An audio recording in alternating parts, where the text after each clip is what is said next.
One of my favorite things to do in VR is to pick things up and throw them. Seeing how various items react, bounce off walls, or break on impact is strangely satisfying, but usually this mechanic is only fully utilized and explored in slower paced games. Job Simulator, Torn, Carnival Games, Rick and Morty, Loading Human, all perfectly adequate games, but none of them have the fast-paced action of PlayStation VR's newest game, Throw Anything.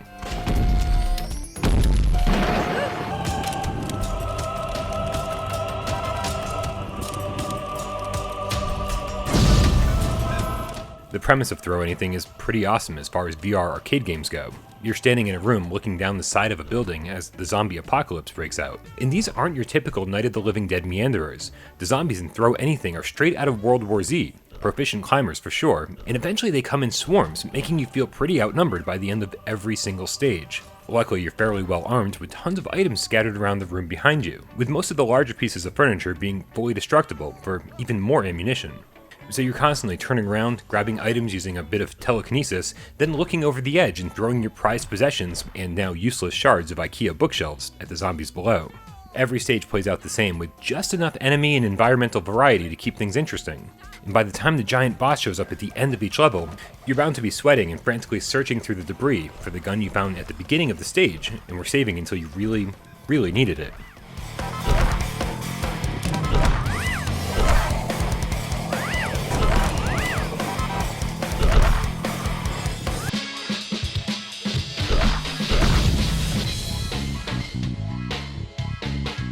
But for as much fun as I was having, there's one major flaw that'll keep Throw Anything from being a game I can currently recommend to anyone. See, the one tragic downfall of the PlayStation VR's light tracking system is that if the camera can't see the lights from the Move controller, then things go awry pretty quickly. Your hand will disappear or drift off into space, and it'll take a few seconds for the system to recognize where your hands are again.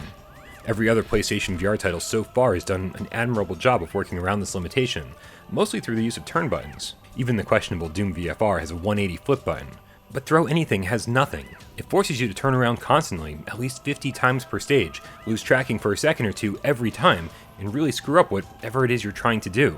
And it's totally inexcusable. But even worse, it's a real shame, because the gameplay loop here is pretty fun. There's a ton of single-use items to buy in the shop to help you out, secrets to discover, and despite the relatively low-budget aesthetic, Throw Anything has a really charming look to it.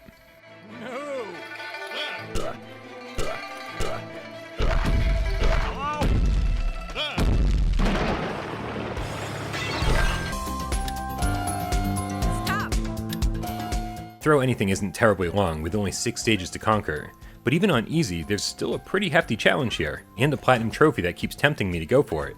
But I can't. The lack of turn buttons make Throw Anything far too frustrating, and the price tag of almost $20 is about twice what I'd be willing to pay.